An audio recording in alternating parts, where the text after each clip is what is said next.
ఇప్పుడు రెండో కేసు చెప్దాం, పరకామణి కేసు. ఇది కూడా బాగా ఇంట్రెస్టింగ్ కేసు. ఈ పరకామణి కేసు అసలు ఆశ్చర్య కలిగించే కేసు నిజంగా. ఈరోజు నిజంగా పరకామణి అనేది అసలు కేసు ఏంది అని ఒకసారి చూస్తే, ఆ రోజు హుండీ డబ్బులు లెక్కిస్తూ లెక్కిస్తూ చిన్న చోరీ, 9 నోట్లు,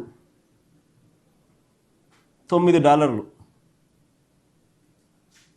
వర్త్ 72,000 ఇండియన్ కరెన్సీ, $9 నోట్, అది చోరీ, లెక్కిస్తూ చోరీ. ఆ దొంగను పట్టుకున్న పోలీసు అధికారి మరణించేలా చంద్రబాబు వ్యవస్థలను దిగజార్చాడు. ఆశ్చర్యం ఇది. డ్రైవ్ చేస్తా పోతారు, సరే వినండి మీరంతా. మీరు $72,000 విలువ చేసే $9 నోట్లను చోరీ చేస్తుండగా ఆ దొంగను పట్టుకోవడం నేరం అవుతుందా? నేను అడుగుతా ఉన్నా, ఆ దొంగను పట్టుకోవడం నేరం అవుతుందా? దీనికి ప్రాయశ్చిత్తంగా ఆ దొంగ కుటుంబ సభ్యులు 14 కోట్లు విలువైన వారి ఆస్తులను వారు దేవుడికి ఇవ్వడం తప్పవుతుందా? నేను అడుగుతా ఉన్నా మిమ్మల్ని.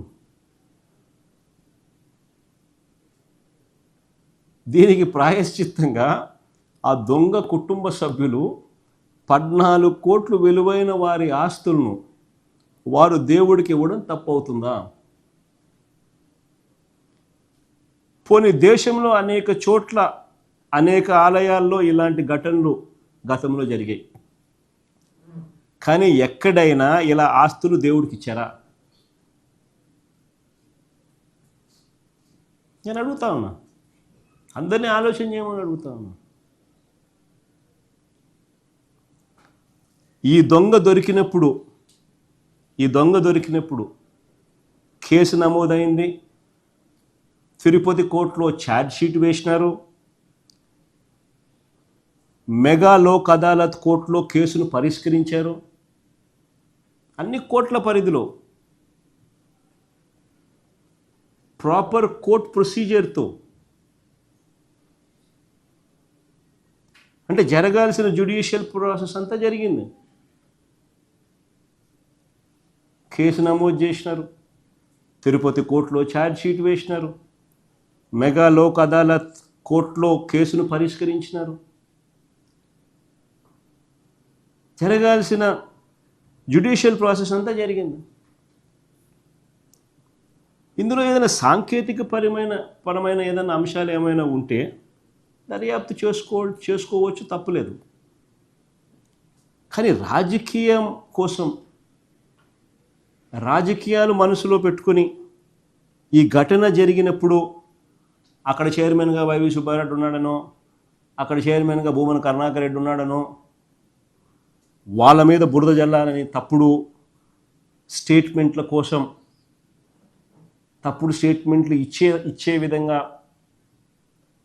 ఇవ్వాలి అని అక్కడ పనిచేస్తా ఉన్న బీసీ పోలీస్ అధికారిని వేధించి, వెంటాడి, బెదిరించి, చివరకు ఆయన చనిపోయేలా చేసి, దాన్ని కూడా వక్రీకరిస్తూ ఆ మరణానికి ఎవరో కారణం అంటూ ఎల్లో మీడియా చేత ఫేక్ కథనాలు రాయించడం ఎంత మటుకు ధర్మం అని అడుగుతా ఉన్నా. ఇది ఎంత మటుకు సమంజసం అని అడుగుతా ఉన్నా. నేను అడుగుతా ఉన్నా మిమ్మల్ని అందరినీ కూడా, మీ ద్వారా రాష్ట్ర ప్రజలందరూ కూడా చూడమని అడుగుతా ఉన్నా. దొరికిన దొంగ జిఆర్ స్వామి మఠంలో క్లర్కుగా 30 ఏళ్ళ నుంచి పనిచేస్తూ ఉన్నాడు.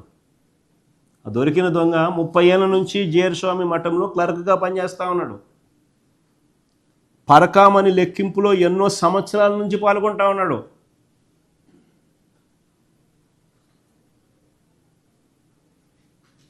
ఏదో కొత్తగా ఇప్పుడు మా ప్రభుత్వం వచ్చింది కాదు. అది 30 ఏళ్ళగా ఆయన జేర్స్వామి మఠంలో క్లర్క్గా పనిచేస్తూ ఉన్నాడు 30 ఏళ్ళగా. పరకామణి లెక్కింపులో ఎన్నో సంవత్సరాల నుంచి పాల్గొంటా ఉన్నాడు. మరి చంద్రబాబు ప్రభుత్వంలో గతంలో ఎందుకు పట్టుకోలేకపోయినారు అంటున్నారు. ఏ సింపుల్ క్వశ్చన్. దొంగను మేము పట్టుకున్నాం, మీరు ఎందుకు పట్టుకోలేకపోయినారు? చంద్రబాబు నాయుడు అడుగుతాను సూటిగా. ప్రసాదం అంతవరకు నాసిరకం ప్రసాదం. ఇప్పుడు మొత్తం నెయ్యి కానీ అన్నీ కానీ క్వాలిటీ ఇంగ్రీడియంట్స్ వాడుతున్నారు. క్వాలిటీ పెరిగింది ఆటోమేటిక్గా. దాన్ని కూడా నువ్వు సపోర్ట్ చేసే పరిస్థితి వస్తున్నారు మీరు. పాలు లేకుండా వ్యాపారం చేసేవాడికి నెయ్యి సప్లై చేస్తే వాడికి ఇచ్చారంటే ఏమనాలి వెళ్ళి? ఎంత దుర్మార్గం అంటే ఇది. అలాంటి వాళ్ళందరినీ సపోర్ట్ చేస్తూ కడాన అతను ఇస్తే 70,000 పోయింది, 14 కోట్లు రాయిచ్చాడంట. అంటే మీరందరూ అర్థం చేసుకోవాలి. అంటే 70,000 కొట్టేసి 14 కోట్ల రూపాయలు దేవుడికి ఇచ్చాడంటే నీ అంటే ఎక్కడికి పోతున్నావు? ఇలాంటి వాళ్ళు ప్రతిపక్షంలో ఉంటే, రాజకీయాల్లో ఉంటే కెన్ యూ అప్రిషియేట్? వీళ్ళతో రాజకీయం చేయాలంటే నాలాంటి వాడికి ఎంత బాధగా ఉంటుందో ఆలోచించాలి. That is the problem with political thinking.